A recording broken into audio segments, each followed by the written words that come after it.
Kaleerwe kye kimu ku bitundu ebyegulidde erinnya mu kubeera ne sipeeya w'emmotoka, okuzitema wamu n'okutunda mu Kampala. Abasuubuzi abali mu mulimu guno basangibwa Bwayise mu divizoni y'e Kawempe ku luguudo lwa Mambule mu Kampala disitulikiti. Kunoonyereza kwaffe kulaga nti ekifo kino kyatandikibwawo mu mwaka gwa 2011 oluvannyuma lwa gavumenti okusalawo okukola oluguudo lwa Mambule Road n'ekigendererwa eky'okuwa abatuuze b'oku Kaleerwe omwagaanya okubeerako ne bizinesi ez'enjawulo ze batambulizaawo.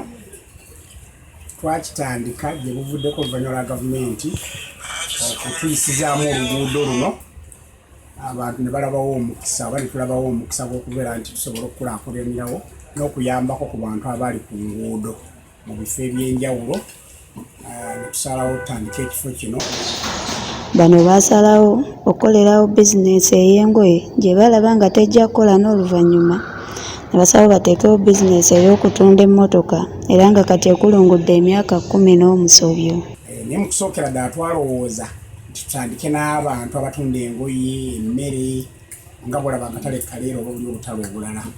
Twakigezaako ne kigaana mpolampola kubeera ng'abantu batunda wano bateekawo sikurapu, ebimotoka ebyo bigudde ku akisidenti nga babireeta wano ne bamakanika kwe bajjira ne batandika okukanikirawo emmotoka zino ezoonoonese tuyita amagalagi. Ne tutandika okutambula paka essaawa ya leero. Omu ku batuuze amanyikiddwa nga Imran addukanyiza emirimu mu kifo kino agamba nti omulimu guno agumazeemu emyaka 5 era ng'afuniddemu ebirungi nfaafa nga guno agukozeemu poloti, azimbyemu amayumba wamu n'okulabirira abafamire ye.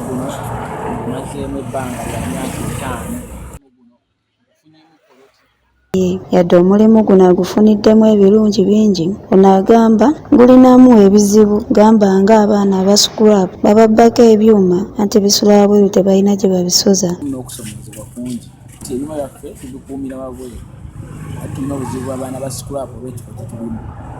Abaana bajja eyo ekiro ne basumulula ebyuma ne babibba, aye tetulina wabissa kuba tulina bbisu za wabweru.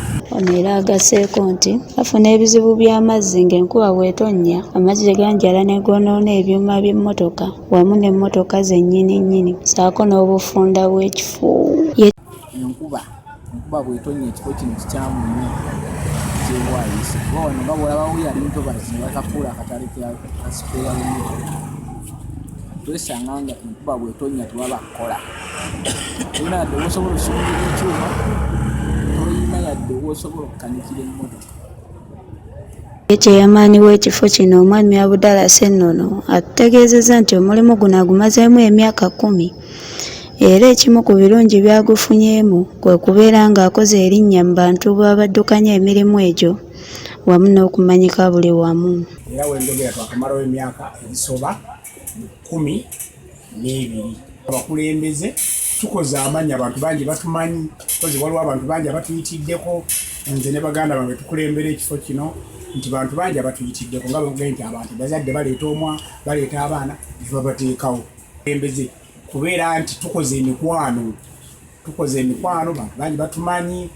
So bwe tuba n'obuzibu bangi abasobola okutuyamba olw'okuba naffe ate tulina bye tuyambye. Mukama atusasuliraawo naffe ne tufuna abatuyamba nga tufuna obuzibu kuba naffe ate tulina bye tuze tuyamba.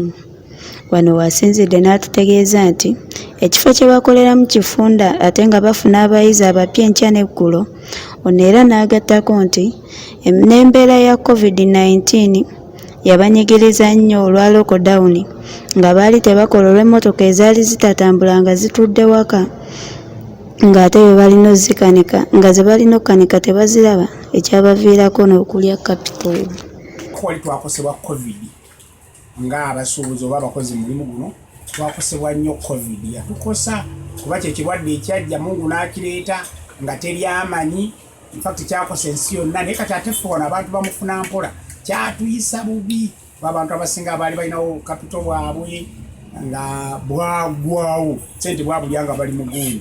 Abalala baali balina zirooni baalemererwa okusasula ne bakwata ebintu byabwe, twayisibwa bubi.